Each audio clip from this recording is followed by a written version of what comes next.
Welcome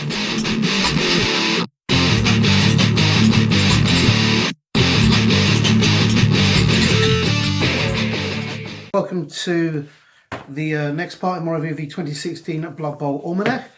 You may notice last week I did the optional rules. This week I'm bouncing backwards in the book to do the official rules. The reason for that is I had the optional rules recorded on an alternate device, but I couldn't get it off the other device for various reasons. So I had to jump ahead and then jump back. Because I already had the optional rule one recorded. I'd done it on one big thing. Anyway, as I said, looking at the official league rules for Blood Bowl. It's well presented, it's well organised as you'd expect. You've got the Blood Bowl rules, getting started, how leagues work. It's got an explanation of divisions, which if you've got a lot of players, allows you to divide it down. I've seen it divided several ways, with there being a Division 1, Division 2 with better and worse players to try and balance skill set. I've seen it be divided between redrafting teams and non-redrafting teams, various different things like that, but whatever really works for you. It also goes on about how to play a season, how to draft teams, how the treasury works, because each Blood Bowl team has a value, and that value is used to calculate any bonuses or additional stuff that you get to balance out the games in a league, because some teams will be very successful and have lots of money and improve their teams, and in order to stop those teams then just racing ahead of the less well-developed teams, obviously, the better you are, the more likely you are to win, the more likely you are to win, the more stuff you get, the better you are. And in order to prevent that from happening and to balance it out, it introduced a thing called inducements, which allow you to balance it out. So it basically explains how to calculate a treasury and team value. It explains about casualties and how guys can be injured to the point where they either miss games or lose certain abilities or even get killed. As always, got a lovely table here. I don't know about you, but I'm a little old school. I love tables. I love rolling on things. Randomization is awesome. It then goes on to star player points. For those of you unfamiliar, star player points are basically XP for your players in Blood Bowl. Quick random aside, in case you're not familiar with Blood Bowl, in Blood Bowl, a player is the little model on the pitch. The guys playing it, instead of being referred to as players, are referred to as coach. When I'm playing my team, I'm the coach of that team. It can get a little confusing because you can have a model for your coach as well, and that model can give you re-rolls in the event of a foul. In the event, rather, you get caught doing a foul. So, it is a little confusing there, and it can be easy to lose track of which one's which. But players are the guys on the pitch playing Blood Bowl. Coaches are you guys organising the players, basically. Anyway, it goes on to star player points, how you earn them, and when you get to spend them. Basically, each player does things, and those things earn them star player points. And you can then spend those star player points to improve the player. The things you can do are things like completions, where you throw a ball and it gets caught.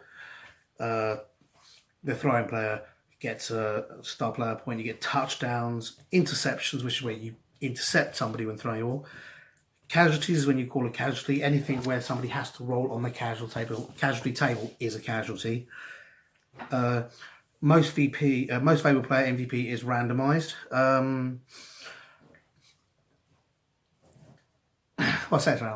There are two ways of doing it. You can choose the MVP, or you can randomize the MVP. With the randomization method, you take 3 players and you roll a dice. You roll a d6, converting it into a d3, so that 1, 2, 3, 4, and 5, 6 are different players. You can use other methods if your league organizer, who is called your commissioner, approves them, but those are the 2 main ways. It then goes on to improvement rules. There are sets of skills that every team player has access to, and each player within the team might have a slightly different skill set they have access to. they have access to, but it basically tends to go strength, agility, passing. But a Chaos team, for example, usually has access to mutation as well.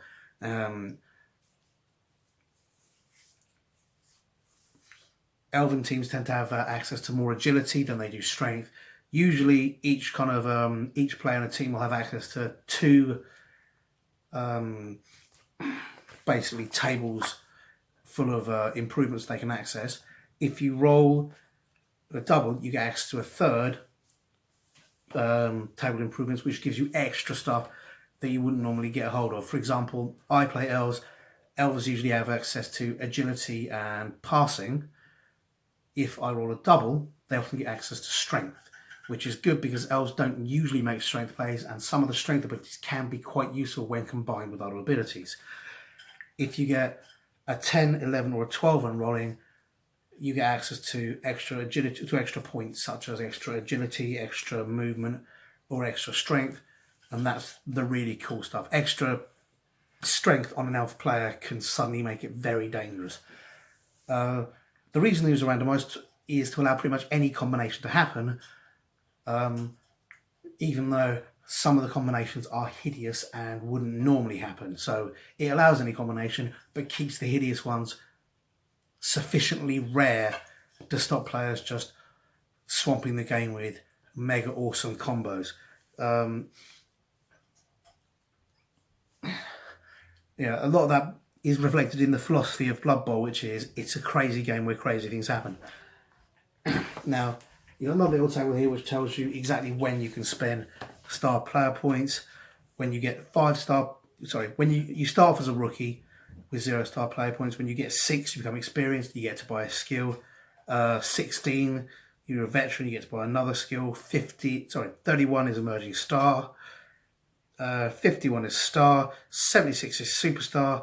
176 plus is legend. Each one of those, you get to buy a skill. So you can see it also, you need more and more and more to get more skills, to the point where players up in the star and superstar area are going to have to wait a long time before they get more skills. Obviously, this increase in cost makes it easier for lower teams or teams who haven't scored much to catch up with you, provided they're playing reasonably well. Here you've got the improvement table, as I just explained it. And also explains how those skills will affect the cost of your player.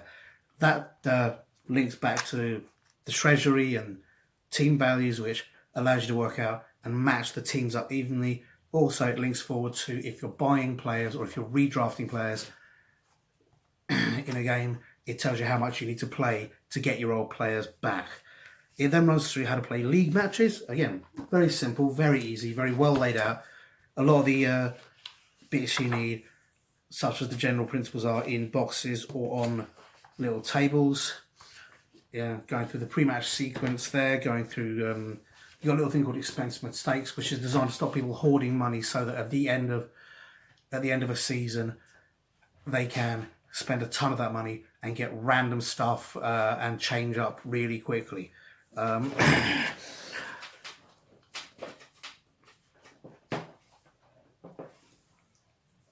idea is to force people to spend so that they improve gradually. You can keep track of what's going on, and they can't just, for example, wait till the final and splurge a ton of money on play cards to blow you away with random stuff. Again, a lot of Blood Bowl is designed to be completely crazy, not to remove skill from the equation, but to remove skill being the only thing that affects it. There's a lot of randomization, there's a lot of other things to enable lots of players to play together at varying skill levels. It's one of the things that makes Blood Bowl a lot of fun and a lot more exciting. A good player can play against a less good player and still get his ass handed to him without it just becoming that thing which happens in a lot of wargaming circles, where, when we've all got those groups of friends where one of us is the best, one of us seems to roll nothing but ones, and we can pretty much call the outcome of a game before it's played because we've played against each other so much. This is very much, Blood Bowl in its entirety is very much designed to stop that happening. The league even more so, because you will be playing against your friends and against new people, and it's meant to keep it fun and keep it interesting. It goes on into playoffs, which is how you end the game, how you end the league rather. The top 4 positions tend to play off against each other to see who gets to be the top. Again, preventing you from just being the best player who's played consistently the best. He still has a chance to get beaten. He still has a chance to have to earn that victory, or to have that victory possibly taken away from him by by luck or by another player being just particularly skilled in that game, which is quite good. It then runs through downtimes, how to resolve them, how to redraft players, and how to start the next season, which is quite cool. And finally, on the final page of those rules, you've got the inducements. Now, a lot of the fun can be had with the inducements. They are one of the great things about Blood Bowl, in that they allow you to play teams of exceptionally different values. Playing an experienced team against a rookie team by providing things that rookie team can then bring to the game. The idea is that the NFL or Blood Bowl, the Blood Bowl league managers, or I don't know, Cabal Vision or whatever, have decided they want this game to happen, despite the fact that one team is significantly better. So they're offering sweeteners and inducements to the less good team. To say basically, come along and we'll play. A lot of real sports have this. Horse racing has handicaps. Golf has handicaps. In Blood Bowl, they've done it the other way. Instead of handicapping the better player, they offer inducements and bonuses to the less good players. Instead of taking the better team and going, right, you're not going to get rerolls, you're not going to get this, they offer inducements to the other players, which I think is a lot better, because frankly, it means that the good player gets to use everything they've earned and everything they've built. They get to use all their little tricks and that. And the potentially less good player, or potentially a player that just hasn't played as many games, gets a lot of other stuff to balance it up, so that both those players can play against each other. I keep saying the good player. What I mean is the more experienced player, or the player with the older team, rather. The more experienced players on the more experienced team. Again, you see me get confusing the words coach and players. Players is a general term. In this term, I'm meaning coach. So the more experienced teams can play against the less experienced teams with a reasonably balanced playing field. Not perfect, but reasonable. Give you some example here. You've got Bloodwiser kegs. They allow you to add one to your roll when getting somebody back from being KO'd, which means they're more likely to come back in the game if they get knocked out. Bribes here, they allow you to get away with fouling. Extra team training gives you an extra reroll. You can hire mercenaries. So you get journeymen up to your 11 players. If you have the inducements, or even the money, you can hire mercenaries, so that if you think you're likely to get your players knocked out and damaged and you're going to need players to swap in, you can hire them in so that you've got them spare. You can bring in the special players. I know a lot of players that don't play with the special players because some people find them a little too random. Some of them are quite powerful, others not so much. I know a lot of leagues that play with them but have assigned cash values to them. So instead of buying them at a set price as an inducement, you buy them depending on how good they are, so that if you're getting some of the better ones, like there's one called Iron Man, which means your guys can only ever be stunned. You get to put it on a single player. But on dwarf players, where they've got a lot of armour, on ogre players, where they're big, strong, and again have a lot of armour value, they don't tend to make a difference. On elven players, where they're vulnerable and their weakness is in them getting knocked down, Iron Man is amazing because it allows you to take so many risky plays without risking a character. And that's elves' weakness is. They have to make risky plays and they can fall over, they can fail rolls. As an elf player, if we're playing with special plays, I keep my fingers crossed for Iron Man because it allows me to do things and it allows me to take risks that I couldn't otherwise even think about taking without my players falling over and taking injuries. You get star players. Star players are really cool players. We went over those earlier. The way you get them is through inducements, or you can buy them permanently at the beginning of the game to have in your team, depending on how your commissioner wants to run the team. And then finally, got Wandering Apothecaries. What they do is they allow you to reroll injuries or get KO players back into the game straight away. You can only normally get one, so usually hold him back until the most important moment, usually to protect your best star players. Having a second one provides you with a lot of freedom because you can get somebody back in the game when it's vitally important and still have one spare to protect that star player that you don't want to lose because you've spent too much time and invested too much energy in them. So, you know, inducements are a lot of fun. And there's a lot of cool extra inducements you can buy. Blitz Bowl, that happened a few, it's about a year back now, I think, had special inducements every week that you got with the game, and you could add into your packs. So there's loads of cool and wacky stuff in there.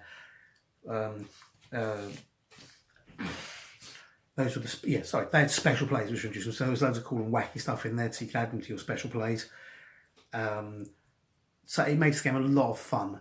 And if you're a player, by controlling and limiting the inducements or expanding them, it really allows you to control the randomness of the game, which is quite important because some people really want to play a game that depends on good plays and skill. Other people want all that random stuff because, if nothing else, it's a great balancer for players of different skill levels. One of the good things about Blood Bowl is you can have a person who isn't that good at tactical mind, who isn't that, I don't want to bad mouth and say competent, you know the guys that flow more on story, or the guys that just don't tend to win. We all know that player that rolls ones habitually. It allows those kind of players, it allows, to go up against those tactical geniuses. And again, we've all got both ends of the spectrum on our play groups. We've all got a player who can see 20 moves ahead versus a player who's just in it for crazy fun and to go daka, daka, daka, pew. And that's a really good way to play because you're having fun either way. But it allows both of these players to play against each other without it just being a foregone conclusion, which is no fun for either player. One of the disadvantages of being a tactical player, and I've been in groups where I've been the least tactical player, I've been in groups where I've been the most tactical player, and neither position is 100% fun. If you're going against people that you're going to beat every time, there's no joy in that. It just feels like you're picking on someone. And if you go up against someone who, every time you go up against them, they just spank you across the table, again, there's no joy in that. It just feels like someone's picking on you. The randomness in the league, the randomness in the inducements, and a lot of that stuff really helps to balance that out. Cannot emphasise how awesome Blood Bowl is.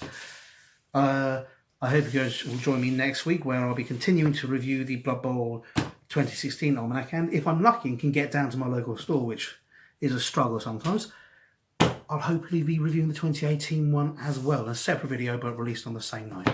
Hope you guys enjoyed that, and I'll see you guys next week. Hi guys, hope you enjoyed that video, and if you did, remember to like and subscribe to my channel. I'm also on Facebook and Twitter. Not sure why, but I am. So if you like it, see me there, and please tell your friends. Thanks very much. Bye.